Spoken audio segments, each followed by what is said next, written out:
എന്ന് പറയുന്ന ഒരു വ്യക്തി. ഈ രാജിനെ എല്ലാവർക്കും തന്നെ അറിയാമായിരിക്കാം. ഞാനും ഇടയ്ക്ക് ഇദ്ദേഹത്തിന്റെ വീഡിയോ ഒക്കെ ഞാൻ കണ്ടിട്ടുണ്ട്. അദ്ദേഹം എന്നെ പറ്റിയിട്ട് വളരെ തെറ്റായ ഒരു ധാരണ പരത്തിയിട്ടുണ്ട്. തെറ്റായ ഒരു കാര്യം ഡാനിയോട് സംസാരിച്ചിട്ടുണ്ട്. മാത്രമേ ഉള്ളൂ. കാരണം ആ കർത്താവിന്റെ പാട്ട് തന്നിട്ടിരുന്ന് സംസാരിച്ചതൊന്നും യോജിക്കാൻ പറ്റത്തില്ല. മിനിച്ചേച്ചിയുടെ ഒരു വീഡിയോ കാണാൻ ഇടയായിട്ടുണ്ടായിരുന്നു. പിന്നെ അതിനു മുമ്പ് ഒരു കാര്യം കൂടെ പറയാനുണ്ട്. എൻ്റെ ചാനലിട്ട് ഒരു നല്ലൊരു പണി തന്നിട്ടുണ്ട്. ഓക്കെ, സാരമില്ല. പണിയെന്ന് വെച്ചാൽ ഒരു മെയിൽ വന്നു. ഓക്കെ, എന്തായാലും ഒരാളുടെ വരുമാനം അടിച്ചു വിലക്കാൻ മാത്രമായിട്ടൊന്നും ഞാൻ വളർന്നിട്ടില്ല. തിരിച്ച് ഞാൻ ഒരാൾക്ക് വേണ്ടി മാത്രമേ അത് ചെയ്തിട്ടുള്ളായിരുന്നു. ഈ അടുത്ത സമയത്ത് വേറെ ആരുമില്ല, ഷഫീന ബിബി എൻ്റെ ഒരു ചാനൽ സ്ട്രൈക്ക് അടിച്ചായിരുന്നു. തിരിച്ച് ഞാൻ ഒരെണ്ണം അടിച്ചാൽ ഞാനൊരു 3-4 മണിക്കൂറായപ്പോഴത്തേക്ക് ഞാൻ അത് മാറ്റി. കാരണം ഒരു ചാനൽ അടിച്ചതിൻ്റെ ബുദ്ധിമുട്ടും കാര്യങ്ങളും എനിക്ക് അനുഭവിച്ചിട്ടുള്ള ഒരു വ്യക്തിയാണ്. ആ സമയത്ത് എനിക്ക് വേണ്ടി ഹെൽപ്പ് ചെയ്ത ഒരാളും കൂടാണ് ഈ പറയുന്ന ഷഫീന ബീബി. അവർ എന്നെ പോലെ വിളിച്ച് സംസാരിക്കേണ്ടതൊക്കെ സംസാരിച്ചിട്ടുണ്ടായിരുന്നു. എന്നിട്ടും ആ ഒരു വ്യക്തി 5 ദിവസം എന്നെ ടോർച്ചർ ചെയ്തായിരുന്നു ഭയങ്കരമായിട്ട്. എനിക്കതാണ് ഇത്രയും കൂടെ കലിപ്പ് വരുന്നത്.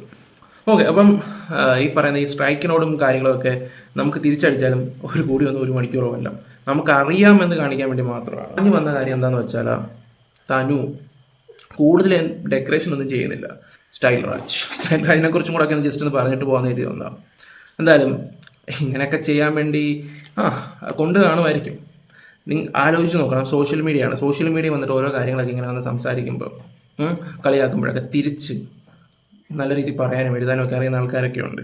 ഇതിൻ്റെ അടിയിൽ വന്നിട്ട് കുറേ ആൾക്കാർ പല കവിച്ച് പറയുന്നുണ്ട്. പലവരുടെയും വീഡിയോ ഒന്നും നിങ്ങൾ കണ്ടില്ലേ എന്നൊക്കെ പറയുകയൊക്കെ ചെയ്യുന്നു. ഞാനിപ്പോൾ വായിക്കോട്ടെ ഇടുന്ന വെച്ച സമയം ഇപ്പം വെളുപ്പിന് 4 മണിയായി. അങ്ങനെ അപ്പോഴാണ് ഇതെല്ലാം ഒന്ന് കാണുകയൊക്കെ ചെയ്യുന്നത്. ഓക്കെ, എന്തായാലും ഒരു ചാനലൊക്കെ നശിപ്പിക്കാൻ വേണ്ടിയുള്ള ഇതൊക്കെ തനു തൊണ്ടെന്ന് ഇപ്പോഴാണ് മനസ്സിലായത്. സാരമില്ല, ഞാൻ തിരിച്ചിട്ട് നമുക്കൊരു കാര്യം തരാൻ പറ്റും. കൗണ്ടർ എന്ന് പറയുന്ന സാധനം അത് നിരന്തരമായി കഴിയുമ്പം ഒരു ദിവസം നിങ്ങളുടെ ചാനൽ അവിടെ ഇരിക്കും. അങ്ങനെയാണ് 14 ദിവസം ഒക്കെ ആകുമ്പോൾ വീഡിയോ തിരിച്ചു വരുന്ന ഒരു സെറ്റപ്പ് പരിപാടിയൊക്കെയാണ്. ഈ പറയുന്ന ഷഫീനെ അടിച്ച സമയത്താണെങ്കിൽ പോലും ഞാനത് ചെയ്തിട്ടുണ്ടായിരുന്നു. ഉള്ള കാര്യം തുറന്നു പറയാമല്ലോ. ഇങ്ങനെ നിരന്തരം അവരുടെ ചാനൽ ഇത് പോയി കഴിയുമ്പം അവർക്കിട്ടൊരു പണി കിട്ടും. അതിനൊരു പ്രത്യേകതരമായിട്ടൊരു കാര്യമുണ്ട്. അത് ആ സമയമാകുമ്പോൾ റിപ്പോർട്ട് ചെയ്തങ്ങ് വിട്ടാൽ മതി. ഓക്കെ, അതിനെക്കുറിച്ച് ഇനി കൂടുതലൊന്നും ഞാൻ സംസാരിക്കുന്നില്ല. അപ്പം മിനിച്ചേച്ചിയുടെ വീഡിയോയിലോട്ട് നമുക്കൊന്ന് പോവാം. ജസ്റ്റ് ഒന്ന് കണ്ട് തുമ്പും അവിടെ ഇല്ല. ഓക്കെ, എന്തായാലും നമുക്ക് ആ വീഡിയോയിലോട്ട് പോവാം. ഈ ചാനൽ എന്താ പറയണ്ടേ, മറ്റേലോട്ടൊരു വള്ളിയാക്കണ്ടെന്ന് എഴുതിയിട്ട് മാത്രമേ, അതിന് ഇന്നാത് ഇച്ചിരി ഡൗൺ ആണ് ആ ചാനൽ. അപ്പോൾ ഇതിലോട്ട് ഞാൻ സംസാരിക്കാമെന്ന് എഴുതിയത്. അപ്പം ഈ ചാനലൊക്കെ കാണുന്നവരെ ഒന്ന് സബ് ചെയ്തേക്കുക, കിടക്കട്ടെ. ഒന്ന് മോണിറ്റൈസേഷൻ ഒന്നും ആയിട്ടില്ല കേട്ടോ.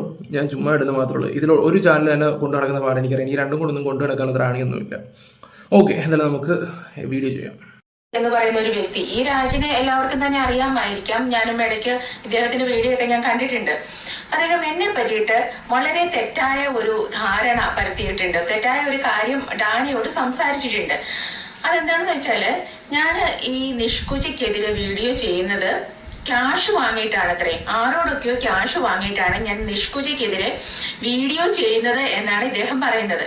അപ്പോൾ ഇതിനു മുമ്പ് പല കാര്യങ്ങൾ, ഇപ്പൊ പലരുടെ വീഡിയോയിലും ഇയാളെ പരാമർശിച്ചുകൊണ്ടുള്ള ഒരുപാട് സംഭാഷണങ്ങൾ ഞാൻ കണ്ടിട്ടുണ്ട്.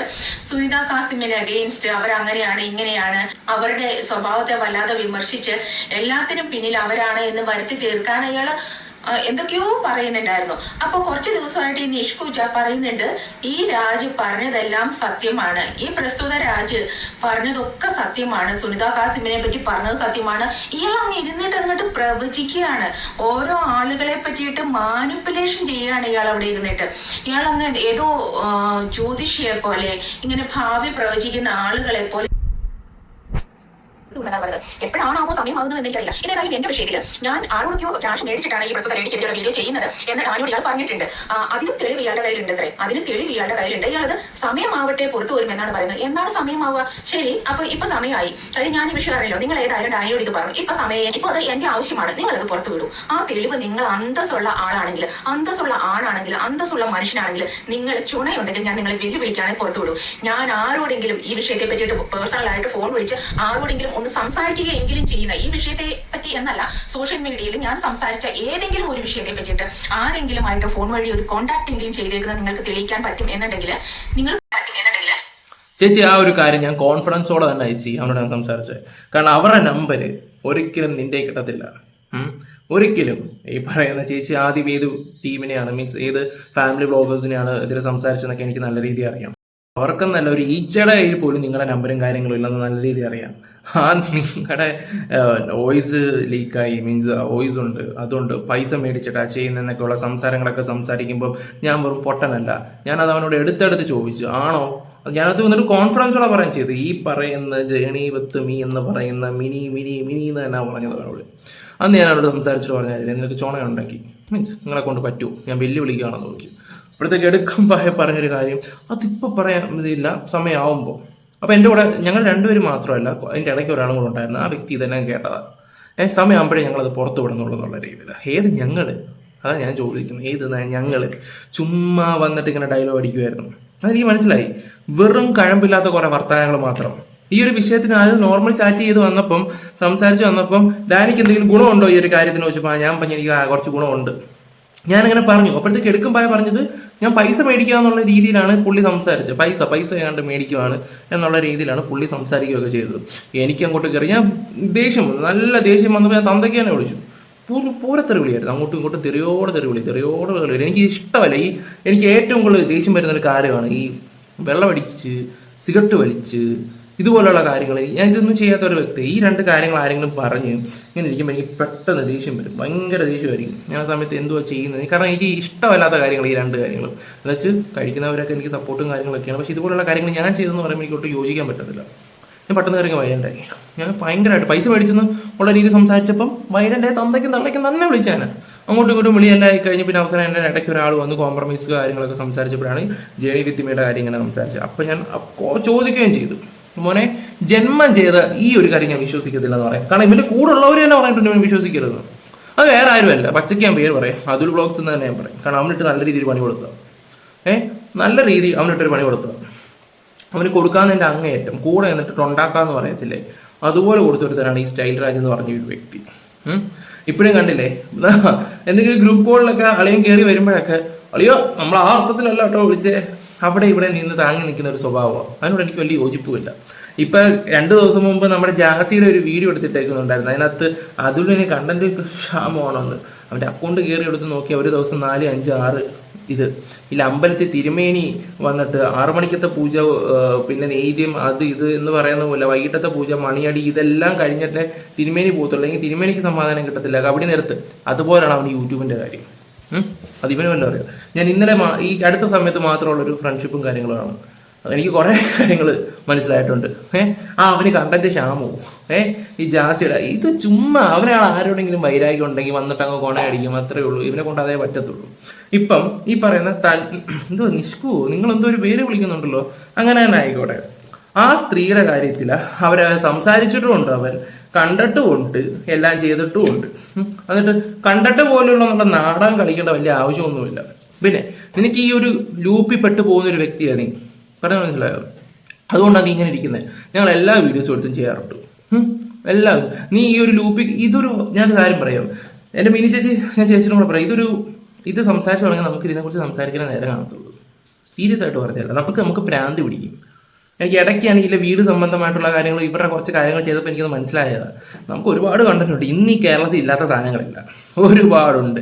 ഒരു ദിവസം ഒരു 70 കണ്ടന്റ് എങ്കിലും കാണും.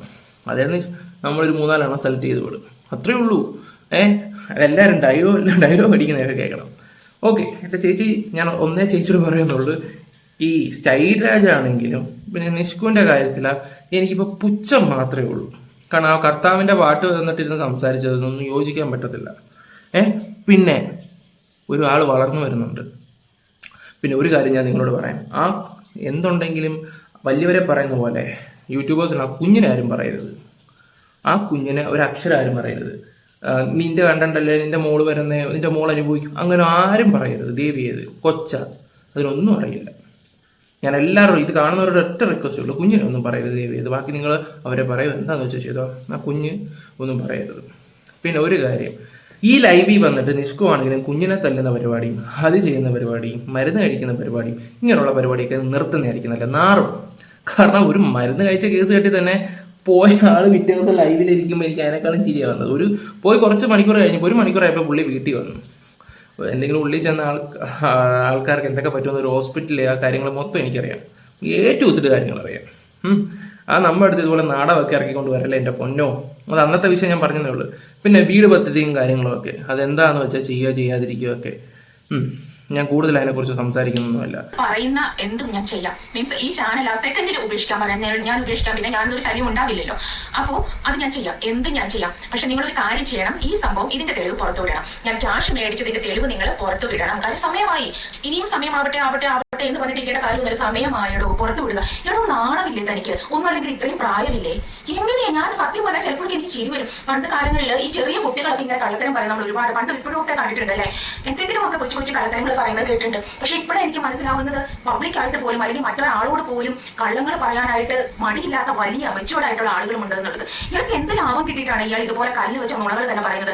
എന്തെങ്കിലുമൊക്കെ ഇയാൾ പറയുന്ന കാര്യത്തിന് സത്യമുണ്ട് എന്ന് വിചാരിച്ച വ്യക്തിയായിരുന്നു ഞാൻ ഒരു സമയത്ത്. കാര്യം വേറൊന്നും കൊണ്ടല്ല, ഒരാൾ ഒരിക്കലും ഇങ്ങനെ കള്ളം പറയില്ല, തെളിവുണ്ട് എന്ന് സ്പഷ്ടമായിട്ട് വ്യക്തമായിട്ട് ഒരു വ്യക്തി ഇങ്ങനെ വന്ന് പറയുമ്പോൾ എനിക്കൊന്നും ഒരിക്കലും സാധിക്കാത്ത കാര്യമാണ്. 100% അറിയുന്ന ഒരു കാര്യമാണെങ്കിലും ഞാനത് വേറൊരാളോട് പറയണം എന്നുണ്ടെങ്കിൽ അതിൽ 10 തവണയെങ്കിലും റീചെക്ക് ചെയ്തിട്ട് ഉള്ളതാണ് എന്ന് ഉറപ്പുവരുത്തിയതിനു ശേഷം മാത്രമാണ് ഞാനൊരു കാര്യം, പേഴ്സണൽ കാര്യമാണെങ്കിലും ഞങ്ങൾ തമ്മിൽ അങ്ങോട്ടും ഇങ്ങോട്ടും പറയേണ്ട കാര്യമാണെങ്കിലും ഞാനത് പറയേണ്ടതാണെങ്കിൽ മാത്രം. ഇതൊന്നുമില്ലാതെ, ഒരു തെളിവില്ലാതെ, ഒരു പോയിന്റ് പോലും, ഒരു പെർസെന്റേജ് പോലും സത്യമില്ലാത്ത ഒരു കാര്യത്തിന് ഈ വ്യക്തി പറഞ്ഞേക്കാണ് ക്യാഷ് മേടിച്ചിട്ടാണ്. അങ്ങനെ പറഞ്ഞെങ്കിൽ നമുക്ക് വിചാരിക്കാം അവർ ക്യാഷ് മേടിച്ചിട്ടായിരിക്കാം ചെയ്തത് എന്ന് പറഞ്ഞാൽ നമുക്ക് വിചാരിക്കാം യൂഷ്വൽ ടോക്കാണ്, അങ്ങനെ സംസാരിക്കുന്ന ഇടയ്ക്ക് സംസാരിച്ചതായിരിക്കാം. ഈ യൂട്യൂബേഴ്സിന്റെ ഇടയ്ക്ക് മിക്കവാറും എല്ലാവരുടെ ഇടയ്ക്കും ഉള്ള ഒരു സംഭാഷണമാണിത്. നിഷ്കുച്ച് പറഞ്ഞിരുന്നല്ലോ, നിങ്ങൾ ആരുടെ കൊട്ടേഷൻ ആണെന്ന് എനിക്കറിയാം, ആര് നിങ്ങളെ പറഞ്ഞു വിട്ടതാണെന്ന് അറിയാമെന്ന് പറഞ്ഞിരുന്നു എന്ന് പറഞ്ഞതുപോലെ അവർ പറയുന്നത് അറിയാമെന്ന് തന്നെയാണ്. അപ്പൊ ഈ ഒരു ഗ്രൂപ്പ് മുഴുവൻ ചേരുപടി ചേരുന്ന ഗ്രൂപ്പാണ്. സത്യം പറഞ്ഞില്ല, കഥ മെനയാൻ ഒരാൾ കൂടെ ഉള്ളപ്പോഴേ സ്റ്റൈൽ രാജിന്റെ കൂടെയുള്ള കൂട്ടുകാരെ തന്നെ പറഞ്ഞതാണ് അവനെ കൂടെ നിർത്താൻ കൊള്ളത്തില്ല, അവനെ നമ്പാൻ കൊള്ളത്തില്ല. അത് എടുത്ത് പറഞ്ഞിട്ടുള്ള ഒരു കാര്യം തന്നെ ഒരാൾ എന്നോട് വ്യക്തമായിട്ട് പറഞ്ഞിട്ടില്ല. കാരണം അവൻ്റെ കാര്യം സാധിക്കാൻ വേണ്ടി അവൻ ഏത് രീതിയിലും വളച്ചെടുക്കും. ആ ഒരു കാര്യത്തിൽ എഴുതി ഒപ്പിട്ട് ഞാൻ തരാം. അതെനിക്കിപ്പം എന്തിന് ചേച്ചിയുടെ കാര്യം പറഞ്ഞപ്പം എനിക്ക് കൂടുതലും ചിരി വന്നത്. ഡാനിക്കറിയോ ഇന്ന പോലെ സംഭവം, എൻ്റെ പൊന്നോ, അങ്ങനെ ആയിരുന്നെങ്കിൽ ഇന്ന് കേരളത്തിലെ ഇതുപോലെ പൈസ മേടിച്ചിട്ട് ചെയ്ത് ഒരു വലിയൊരു ബംഗ്ലാവ് വെക്കാം മിനി ചേച്ചിക്കാണെങ്കിലോ. ചേച്ചിക്ക് തന്നെ അറിയാലോ, ഒരു ഈ അടുത്തൊരു ഇത്തരമുണ്ടായിരുന്നല്ലോ, എന്തോ ലവ്, ഞാൻ ഇതിനെക്കുറിച്ച് പറയുന്നില്ല. പിന്നെ എന്തോ ഒരു തോട്ടിലൊരു ചേച്ചി ഉണ്ടായിരുന്നല്ലോ. ഇവരൊക്കെ കാര്യങ്ങൾ സംസാരിക്കുമ്പോഴൊക്കെ ആണെങ്കിൽ വേണമെങ്കിൽ ഇവർക്ക് ഞാനൊന്നും പറയുന്നില്ല. സത്യം പറയല്ലോ ചേച്ചി, ഇവനെന്തോ കുഴപ്പമുണ്ട്. ഇവൻ ചുമ്മാ ഇങ്ങനെ കഥയറിയാതെ ആട്ടം കാണുന്ന ഒരു വ്യക്തിയാണ്. കഥയറിയാതെ ഇങ്ങനെ ആട്ടം കണ്ടുകൊണ്ടിരിക്കുക. എന്തായാലും നോക്കട്ടെ, ഇനി ഇവൻ്റെ വായിൽ എന്തൊക്കെ വരും എന്നൊക്കെ നമുക്ക് നോക്കാം. ഇനി എൻ്റെ കഥകളൊക്കെ കേൾക്കണം. കാരണം അതെന്തെങ്കിലും ഉണ്ടെങ്കിൽ ഇവൻ്റെ വായിലും കൂടെ വരണം. അത് ഏത് രീതി വന്നെന്നൊക്കെ ഒന്ന് അറിയണം. അതുകൊണ്ടാണ് ഈ ഒരു വീഡിയോ ഞാൻ ചെയ്യുന്നത്. പിന്നെ ഒരു കാര്യം വിനിച്ചിട്ട് ഞാൻ പറയാം, നാറ്റ കേസാണ്. ഇതിൻ്റെയൊക്കെ കാര്യം സംസാരിച്ച് നമുക്ക് തന്നെ നാണക്കേട്. നിഷ്കുവിനോട് ഒന്നേ പറയാനുള്ളൂ, ലൈവിൽ വന്നിട്ട് ഒരുമാതിരി കുടുംബശ്രീ കളിക്കരുത്. ഒരുമാതിരി വെറുപ്പീരാക്കുന്നുണ്ട്, ഭയങ്കര വെറുപ്പീരാക്കുന്നുണ്ട്. നിങ്ങൾ ഈ ലൈവ് നിർത്തിയിട്ട് നിങ്ങൾ വീഡിയോസ് ഇട്ട്, കണ്ടിന്യൂസ് ആയിട്ട് വീഡിയോസ് ഇട്ട്, അതാ ചെയ്യേണ്ടത്. നല്ല കംപ്ലൈൻറ്റും കാര്യങ്ങളൊക്കെ സെറ്റ് ചെയ്ത് ഇങ്ങോട്ട് ഇട്. വെറുതെ ഇങ്ങനെ ആൾക്കാരെ, അതാകുമ്പോൾ ഇതിനേക്കാളും നല്ല പൈസയും കാര്യങ്ങളും കിട്ടും. ഇത് ചുമ്മാ ആരെയോ ബോധ്യപ്പെടുത്താൻ വേണ്ടി എനിക്കധികം ഓർക്കം വരുന്നുണ്ട്. എന്തെങ്കിലും ഒന്ന് പറഞ്ഞിട്ട് പോകാനായിരിക്കും വന്നെയാണ്. കണ്ണൊക്കെ കണ്ടില്ലേ, ഇനിയിപ്പോൾ പുതിയ കഥയൊക്കെ പറയണ്ട, ആനെ അടിച്ചിട്ടിരിക്കുക. അങ്ങനെ വല്ലതും പറഞ്ഞാൽ ആ സ്റ്റൈൽ രാജായി ആഞ്ചലിലോട്ടൊരു പ്രീതിയാണ് എത്തിക്കും. Love you all.